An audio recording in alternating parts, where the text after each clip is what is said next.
I think for us, we're pleased to get the 4 goals last week, and obviously by definition we needed them. We were 3-1 down, so it was a great comeback. Showed what spirit that we've got around the place, and the desire to win even at 3-3. With 10 minutes to go, we put Michael Antonio, and we wanted to win the game, and we've done that. So now we move on to Rangers. QPR, I think this fixture, a lot of people earlier on in the season might have written you guys off, might have said you're lucky to get a point just because they've started the season so strongly. They're still going strong, definitely. However, they've drawn the last 4. Confidence must be high with you guys. Would you say it's quite a great time to play them? No one around here would have written us off at any time. I don't know the people you're talking about, but for us, we go there with confidence, and we go there every game with confidence. We went to Burnley with confidence off the back of 2 defeats. So, we go into this game 2 victories in hand. Looking forward to it. They're second in the league. They've gone off fantastic start. They're unbeaten. They've conceded 1 goal at home. So, we need to go there and do our stuff and make sure that we're right. And if we're right, I'm sure it'll be a great game. Definitely won't be a dull game. I think with Neil Warnock as a manager of QPR, he's got a reputation for being quite a lively character, animated on the touchline. So definitely won't be dull for you on the day.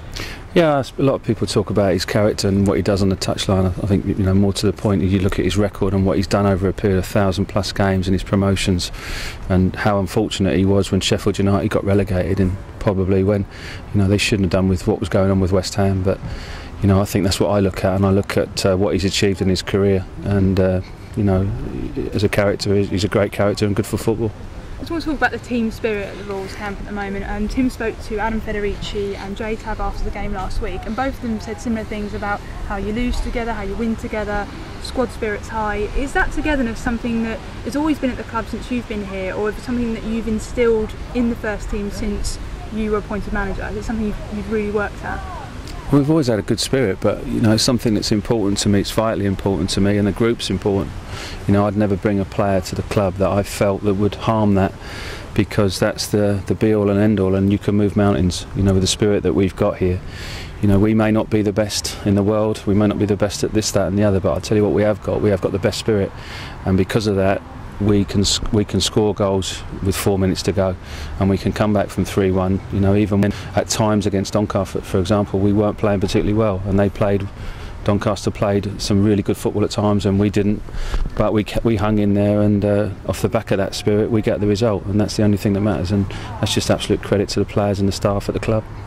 Final question: injury updates. Armstrong, Kebe, any other casualties? Chris is fine. Jimmy will have to wait and see. Brignar's coming back and should be. Hopefully he's getting back. Hopefully we'll have another look at him next week. Apart from that, we're fine. How long is Jimmy Kebe going to be out for?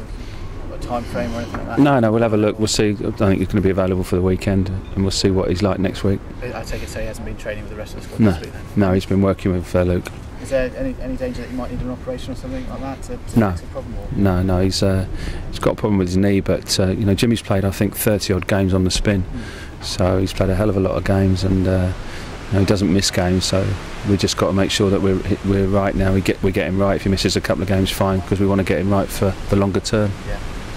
Going to this game, I mean, the league table suggests that obviously QPR will be the favourites, but do you feel like you're underdogs going into it whatsoever, or? I don't know. You need to ask the bookies that one. I'll have a look at the odds, and then who the underdogs will be. The bookies normally get it right, but we go there looking to win. They're playing at home, they'll want to win. They've conceded 1 goal at home this year, and they've won a hell of a lot of games, and they had a fantastic start. They're unbeaten, so by definition we'll go in there, I would imagine, as underdogs, but I don't take too much notice of that. I just want us to go there and perform and make sure that we're in the game, for however long it takes. If it's tight, 80 minutes or 85 minutes, we stay in the game, but we'll be trying to go there and win. Last time Reading went to QPR, it was a bit of a nightmare for everyone associated with the club. I mean, can you, as players in a squad, draw on those experiences, and does that kind of galvanise you in any way whatsoever? Or? Well, I wasn't there, but it's been mentioned. Yeah. It's been mentioned. Is it something that the players ever talk about in the dressing room? Or? It's been mentioned. There's a number of games that have been mentioned from last year that the players want to make amends for, and I think that was one where it seemed to be a real low point around the place, and we got beat 4-1, and that's something that hurts, and something that a professional player will want to try to alleviate from his memory. And there's a few of the players that played that day are playing on Saturday, so they'll certainly want to put that to bed. You must be pleased with the number of fans that are going to be making a trip down I've there. heard 2,500, 3,000, and it's a small ground, so I'm really pleased that we've got so many fans going to the game. I just hope that we go there and perform and really give them something to cheer. Yeah, I mean, what are you expecting from Neil Warnock's side? What kind of threats, dangers? Obviously, Tarat and people like that they've got in their squad. Well, Tarabat's got real quality and real ability, and he plays in a certain area. Helgeson should be back for them. They're solid at the back, as all Neil Warnock's sides are. They've got Walker who flies forward on the right hand side. Got a good keeper in Paddy Kenny. So I know what their team's about, and he'll know what our team's about. So we shall see. It'll be an interesting game, I'm sure. I know it gets boring to keep on bringing up Gylfi Sigurdsson's name and everything, but do you think Tarat and Sigurdsson are similar kind of players, kind of playing that similar role? They score spectacular goals. I think the similarity is they play in the same role. I think they're different types of players. Tarabat is kind of a player that he produced a fantastic finish last week. He's got a great talent. Gylfi Sigurdsson now just speaks for himself. What he's done, he's had one start in the Bundesliga, and he's got 4 goals. So nobody needs to talk to me about Gylfi Sigurdsson and the talent that he's got. It's just like we said before, he's a major loss to this country, and it's a shame. But we'll see. Maybe one day he'll be back in the Premiership. And I know you probably not want to talk about it too much, but it's a big week with Cardiff game. Yeah, it is. But we got first one first. Yeah.